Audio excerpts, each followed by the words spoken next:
नमस्कार मंडळी, नवीन एका इंटरेस्टिंग व्हिडिओमध्ये सर्वांचं मनापासून स्वागत आहे. मित्रांनो, महाराष्ट्रातील संजय गांधी निराधार अनुदान योजनेच्या लाभार्थ्यांसाठी ही व्हिडिओ अतिशय महत्त्वाची आहे. लाभार्थ्यांच्या माध्यमातून प्रश्न असतो की सर, नोव्हेंबर महिन्याचे पैसे आमच्या खात्यामध्ये कधी जमा होणार, त्याचबरोबर नोव्हेंबर महिन्याचे पैसे आमच्या खात्यामध्ये किती जमा होणार. तर याविषयी आपण संपूर्ण सविस्तर माहिती जाणून घेणार आहोत. तुम्हाला सर्वांनाच माहीत आहे की 6,000 रुपयाचा विषय नेमकं काय झाला आहे. 6,000 रुपये संदर्भात कोणत्याही प्रकारचा निर्णय झालेला नाहीत. 6,000 रुपयाच्या संदर्भात पुढील काही दिवसामध्ये एक महत्त्वाची मीटिंग घेतली जाणार अशी बच्चूभाऊ कडू यांच्या माध्यमातून सांगण्यात आलेलं आहे. तर सध्या स्थितीला तरी 6,000 रुपये आपण बाजूला ठेवूया. बच्चूभाऊ कडू आणि सरकार यामध्ये जे काही चर्चा होईल आणि त्यामधून काय निर्णय येईल, हो नक्कीच तुमच्यासमोर मी सुद्धा किंवा विविध माध्यमांच्या माध्यमातून तुमच्यासमोर येणार आहे. परंतु मित्रांनो, नोव्हेंबर महिन्याचे पैसे तुमच्या खात्यामध्ये जमा होण्यासंदर्भात अतिशय महत्त्वाची बातमी म्हणजे हे जे पैसे आहेत हे 6 तारखेपासून तुमच्या खात्यामध्ये येण्यासंदर्भात प्रोसेस सुरू होणार आहे, लक्षात ठेवा. परंतु मित्रांनो, एक लक्षात ठेवा, त्या संदर्भात वेबसाईटवरती महत्त्वाची अपडेट दिली जाते. त्यामुळे कोणत्याही व्हिडिओच्या माध्यमातून जरी तुम्हाला सांगत असलो किंवा सांगत असतील की बाबा या तारखेला पैसे येतील, त्या तारखेला पैसे येतील, तर ते सर्वांना आता माहिती आहे, सर्वांना स्त्रोत आहे की बाबा जोपर्यंत पोर्टलवरती माहिती येत नाही, अपडेट येत नाही, तोपर्यंत तुमच्या खात्यामध्ये पैसे जमा होत नाहीत. त्यामुळे 6 तारखेपासून ही प्रोसेस सुरू होणार आहे. परंतु सुट्ट्यांचा विचार करून हे 7, 8, 9, 10 तारखेपर्यंत हे पैसे तुमच्या खात्यामध्ये जमा होतील. त्यामुळे काळजी करायचं कारण नाही आहे. समजलं, ही महत्त्वाची तारीख. आता तुमच्या मनामध्ये प्रश्न असेल की सर, आमच्या खात्यामध्ये किती पैसे येतील. एक लक्षात ठेवा, 6,000 रुपये बाजूला ठेवा. राहिले पैसे आता 2,500 रुपये. बाकीचे संजय गांधी निराधार किंवा विधवा पेन्शन किंवा वृद्धपकाल किंवा श्रावणबाल यांना 1,500 रुपये नियमाप्रमाणे त्यांच्या खात्यामध्ये जमा होणार. यांच्या अनुदानामध्ये कुठे प्रकारची वाढ झालेली नाहीत, लक्षात ठेवा.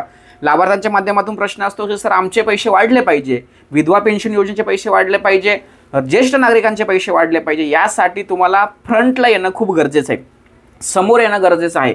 दिव्यांग बांधव रस्त्यावरती उतरून आपल्या हक्कासाठी भांडतात, म्हणून त्यांनी हे पैसे बच्चूभाऊ कडू यांच्या मार्गदर्शनाच्या माध्यमातून सरकारकडून ते मान्य करून घेतलेलं आहे. त्यामुळे संजय गांधी असेल, म्हणजे आजारी लोक असतात ते, विधवा पेन्शन योजने लाभार्थी असतील, श्रावणबाल योजने लाभार्थी असतील, वृद्धपकाल योजने लाभार्थी, त्यांनी सुद्धा पुढे येऊन सरकारसमोर आपल्या मागण्या ठेवल्या पाहिजे.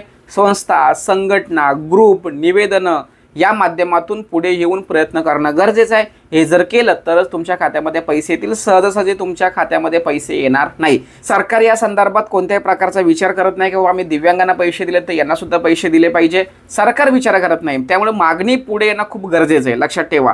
जोपर्यंत सरकारला आपण धाऱ्यावर धरत नाही, मागणी करत नाही, सरकारला सरकारची चूक आपण दाखवून देत नाही, लाभार्थ्यांची गरज आपण समजावून सांगत नाही, तोपर्यंत तरी यामध्ये कोणत्याही प्रकारचा बदल होणार नाही. राहिला प्रश्न 1,000 रुपयाचा आणि 2,500 रुपयाचा, हे लक्षात ठेवा.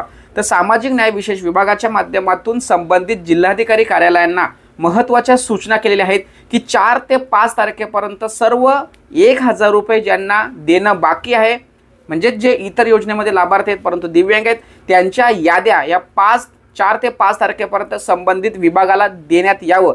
आणि त्या संदर्भात सुद्धा जिल्हाधिकारी कार्यालयाच्या माध्यमातून संबंधित तहसील कार्यालयातील जे कर्मचारी आहेत त्यांना सूचना दिलेल्या आहेत. परंतु एक लक्षात ठेवा, आता 3,500 रुपये येतील की 2,500 रुपये येतील, हा महत्त्वाचा प्रश्न आहे. तर याविषयी सुद्धा आपण माहिती घेण्याचा प्रयत्न केला. तर या ठिकाणी असं कळलं की तहसील कार्यालय आणि जिल्हाधिकारी कार्यालय यांना आम्ही ज्या सूचना केलेल्या आहेत त्या सूचनेनुसार आम्हाला जर त्या दिव्यांगांना जर संजय गांधीमधून काढून दिव्यांग योजनेमध्ये जर समाविष्ट करून घेतलं असेल तर आम्ही त्यांना 1,000 रुपये आणि 2,500 रुपये असे एकत्रित 3,500 रुपये देणार. पण जर समजा आम्हाला जर ती माहिती प्राप्त झालीच नाही तर आम्ही त्या लाभार्थ्यांना 1,500 रुपयेच देणार आणि ज्यांचं क्लिअर झालं आहे त्यांना 3,500 देणार. आणि जे दिव्यांग एकदम ओके आहेत, म्हणजे त्यांना 2,500 रुपये मागच्या महिन्यामध्ये आलेले आहेत, त्यांना आम्ही या महिन्यामध्ये सुद्धा 2,500 रुपये देणार आणि 1,500 रुपये इतर लाभार्थ्यांना देणार. अशा पद्धतीचं हे सर्व काही आता सध्या स्थितीला प्रशासनाच्या लेवलला सुरू आहे. त्यामुळे तुम्ही सोमवार मंगळवारी एक तहसील ऑफिसला फेरफटका जर शक्य असेल तर किंवा माहिती घेण्याचा प्रयत्न करा की बाबा तुमची माहिती अपडेट झालेली आहे किंवा नाही. आता एक महत्त्वाची बाब सरकारला मी नेहमी सांगत असतो की बाबा तुम्ही त्या ठिकाणी जे काही करताय ना ते माझ्या निराधार बांधव किंवा दिव्यांग बांधव समजलं गेलं पाहिजे. जी तुमची जी वेबसाईट आहे त्या वेबसाईटवरती जर तुम्ही तिथे अपडेट केलं तर इथं सुद्धा समजायला पाहिजे. तर ते समजत नाही, लक्षात ठेवा. तिथे अपडेट केल्यानंतर इथं दिसतच नाही, लक्षात ठेवा. ती साईट कंटिन्यू बंद असते. म्हणून तर निराधार मित्रसारखा जर ॲप जर लवकर सरकारने त्याला मान्यता जर दिली तर नक्कीच सगळ्या गोष्टी सुरळीत होतील. पण सरकार वेळखाऊपणा करतो हे सर्वांना ठाऊक आहे। अशा पद्धतीने लाभार्थ्यांच्या माध्यमातून प्रश्न होता की सर 3,500 रुपये येणार, 2,500 रुपये येणार की 1,000 रुपये वेगळे येणार आणि 2,500 रुपये वेगळे येणार, हा नेमका विषय काय आहे? तर हे सर्व काही गोष्टी आता प्रशासनाच्या लेवलला आहेत। तुमच्या तहसील कार्यालयातून कशा पद्धतीच्या याद्या जातात हे महत्त्वाचं आहे। आम्ही तहसील कार्यालयामध्ये सुद्धा संपर्क साधण्याचा प्रयत्न केला की सर आमचं दिव्यांगांचं कामं कितीपर्यंत आलेले आहेत, तर त्यांनी स्पष्टपणे सांगितलं की आम्हाला वरून आदेश आलेत की तातडीचे पंचनामे करा, बाकीचं कामं बाजूला ठेवा। म्हणजे बाकीची कामं बाजूला ठेवा म्हणजे हे दिव्यांगांचं कामसुद्धा बाजूला ठेवलं जाईल, लक्षात ठेवा। कारण वरून मदत करण्याचा प्रेशर खूप आहे।